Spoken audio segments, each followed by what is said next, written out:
आइए हम लोग 7.1 का जो क्वेश्चन नंबर 4 और क्वेश्चन नंबर 5 देखते हैं। तो यहाँ पे भी हमें एक टेबल दिया गया है, टेबल में कुछ इंफॉर्मेशन दी है, उस इंफॉर्मेशन से आपको क्या करना है, ये सारणी पूरी करनी है। तो देखते हैं क्वेश्चन क्या दिया है।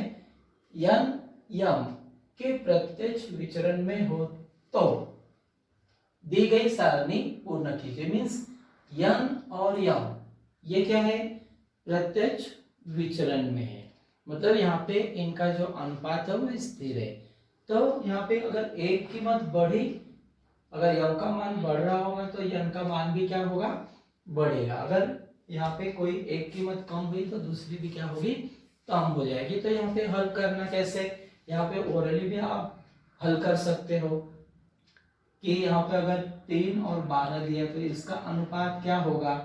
तो ये अगर हम लोग करते तो 1 और ये 4, फिर यहाँ पे 1 और 4 अगर हम लोग लिख लेते, देखिए ओरली लिखने के लिए 3 एकम 3 और 1 4, क्योंकि प्रत्यक्ष विचरण में बटे में संख्या समान होती है। यहाँ पे यह पहले अगर लेते हैं या फिर ऐसे भी आप लिखते हो तो कोई प्रॉब्लम नहीं। अब इसे अगर 1 को 5 से गुणा किया तो 5 होगा, तो इसे भी 4 को 5 से गुणा किया तो 20 हो गया। देखिए यहाँ पे 1 को 6.5 से गुणा करना है, तो इस 4 को भी 6.5 से गुणा करना है। फिर इस 28 के लिए इस 4 को 7 से गुणा हुआ होगा, 4 गुणे 7, तो ऊपर भी 7 से गुणा करेंगे तो ये उत्तर क्या होगा, 7 होगा। फिर इस 1 को 1.25 से गुणा करके 1.25 आया होगा, तो इस 4 को भी आपको क्या करना होगा, 1.25 से गुणा करना होगा। लेकिन हल करने की विधि तो हम लोग यहाँ से शुरू करते। मान लीजिए कोई सिंपल सिंगल उदाहरण होगा तो फिर हम लोग ये पहले लाइन लिख लेंगे कि यन यम के यम के प्रत्यक्ष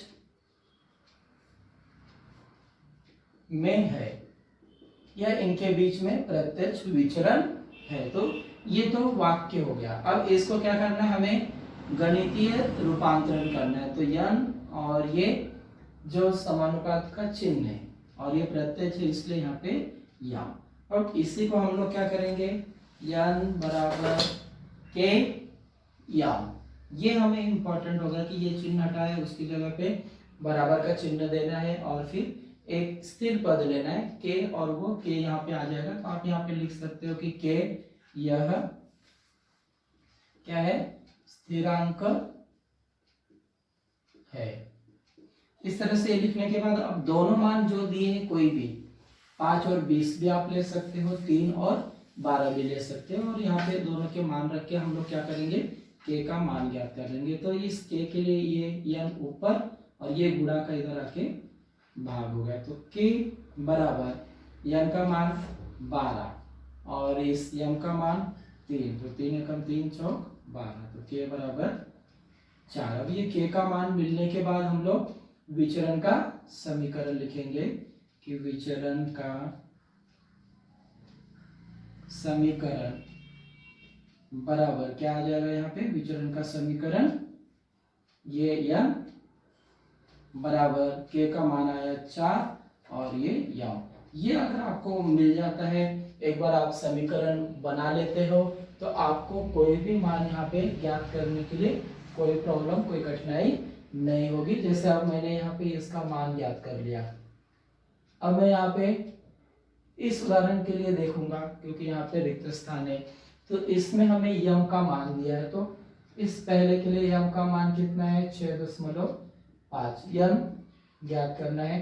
तो इसी समीकरण में यन और यम के जो मान है इसी समीकरण में लिखना है। तो यहाँ पे क्या आएगा, देखिए यन बराबर 4 यम, मीन्स 4 और इस यम का मान 6.5। अब ये 6.5 को 4 से गुणा करेंगे तो 20, उसके बाद ये 6 चौक 24 और 2 26, मीन्स यहाँ पे इसका मूल्य कितना आ गया, 26। तो यहाँ पे हम लोग क्या लिखेंगे, पहला रिक्त स्थान हमें मिल गया 26। ये यहाँ पे सॉल्व हो गया। तो ये मेन स्टेप्स हैं और इस समीकरण से कितने भी उदाहरण बन सकते हैं। अब दूसरे उदाहरण में आ जाइए, तो यहाँ पे यन का मान है, यन ज्ञात करना है। तो दूसरे उदाहरण में हम लोग यन का मान दिया है 28 और यम बराबर क्वेश्चन मार्क है। फिर से इसी समीकरण में जहाँ यम और यन वहाँ पे उसके मान देख लेंगे। तो देखो यन जो है वो कितना है 28, तो यहाँ पे आ जाएगा, या फिर समीकरण अगर पहले लिखना है तो यन बराबर 4m। तो इस यन का मान है 28, उसके जगह पे लिख लिया 4 और ये यम, फिर 4 गुणा है उधर लेके जाते समय 28 और ये बटे 4, तो ये यम, और कट करने पर यम बराबर कितना आ गया 7। तो ऐसे ओरली भी हमने देखा था कि अगर इस तरह से है तो आप एक एक का ज्ञात कर लो, भाग करके यहाँ पे भी करोगे तो देखिए 5 एकम 5 और 5 चौक 20, मीन्स अनुपात बटे में जो है वो स्थिर है, वही सभी का आएगा। यहाँ पे भी अगर हम कट करेंगे तो यहाँ पे भी 1 बटे कितना 4 ही उत्तर आएगा। यहाँ पे भी देखिए ये 7 आया, तो अगर मैंने इनका अनुपात लिया यन बटे यन या यम बटे यन, तो 7 एकम 7, 7 चौक 28, इधर भी 1 बटे 4 आ रहा है। अगर यन पहले लिया हुआ तो 4 बटे 1, 4 बटे 1, 4 बटे 1, एक जैसा अनुपात आ रहा है, इसलिए ये क्या है यहाँ पे इनका अनुपात स्थिर है, मतलब ये प्रत्यक्ष विचरण का उदाहरण है। अब तीसरा उदाहरण जो है वो लेते हैं। यहाँ पे यम बराबर दिया है 1.25 और यम क्या करना है हमें ज्ञात करना। फिर इसी समीकरण में मान भरना है 4 यम, तो 4 और इस यम का मान 1.25। अब इस 1.25 को हम लोग 4 से गुणा कर लेते, 4 × 5 = 20, फिर 8, 8 और 2 10, फिर ये हो गया 4 एकम 4 और 1 5, 10 अगर हम लोग दे देते तो यहाँ पे इस यन का मान कितना आ गया 5। इसका अर्थ है कि यहाँ पे जब हम लोग 1.25 यम का मान लेंगे तो इस यन का मूल्य हमें कितना मिल जाएगा 5 हो जाएगा। तो यहाँ पे ये कम भी है, इन 3 से भी ये चीज क्या है कम है। और इसका उत्तर अगर देखना है तो देखिए 1.25 और ये 5, और इसी को मैंने दशमलव हटाया तो ये कितना हो गया 500, तो ये 1 और इसको 5 से गुणा किए 4 से, तो 4 × 5 = 20, 8 2 10, 4 एकम 4, मीन्स यहाँ पे भी उत्तर कितना आ रहा है 1/4, मतलब ये सभी में 1/4 या 4/1 क्या स्थिर है।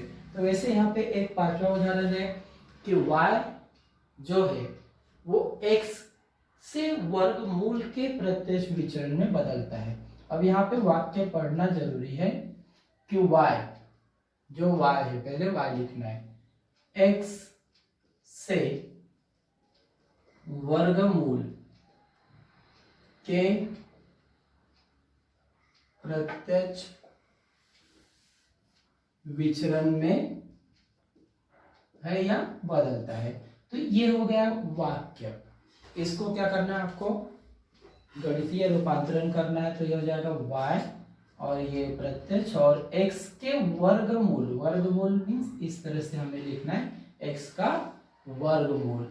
अब यहाँ पे x और y की कीमतें दी है, क्वेश्चन पूछा है विचरण का अचरांक मीन्स k का मान, स्थिरांक ज्ञात करना है और सिर्फ समीकरण बनाना है क्योंकि तीसरी कीमत नहीं है। तो आपको पता है कि यहाँ पे हम लोग जब इस चिन्ह को हटाएंगे, इसको क्या करेंगे बराबर का चिन्ह देंगे, तो हमें एक k से इसको क्या करना होगा गुणा करना होगा। और ये k क्या है, तो k यह अचरांक या स्थिरांक है जो इसका मान ज्ञात करना है। तो k के लिए हो जाएगा ये y पहले से और बटे में x का वर्गमूल।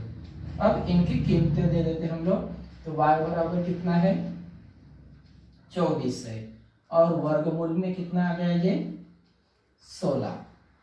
अब क्या करना है आपको, 16 का वर्गमूल कितना बार आ गया 4, 4 का वर्ग 16, तो 16 का वर्गमूल 4 और ये कट हो गया 4 एकम 4, 4 6 24, तो k का मान मिल गया हमें 6। मीन्स ये क्या है अचरांक या स्थिरांक है। अब दूसरा क्वेश्चन पूछा है कि विचरण का समीकरण बनाओ। तो समीकरण बनाने के लिए हम लोग क्या करते हैं, ये k का मान जो स्थिरांक है k की जगह पे रखा तो विचरण का समीकरण बनेगा, यहाँ पे रख देंगे 6 और ये करने में क्या होगा वर्गमूल में x, तो विचरण का समीकरण आ गया यहाँ पे। इसके आगे उत्तर विचरण का समीकरण क्या आया y बराबर 6 और करनी में x। इसके आगे अगर कोई और मान दिया होता है x या y का, तो हम क्या करते हैं, इसी विचरण के समीकरण में x और y के मान लिखकर आगे का मान ज्ञात करते हैं। लेकिन यहाँ पे हमें सिर्फ 2 ही क्वेश्चन पूछा था कि एक अचरांक मीन्स k का मान ज्ञात कीजिए और एक विचरण का समीकरण ज्ञात करना।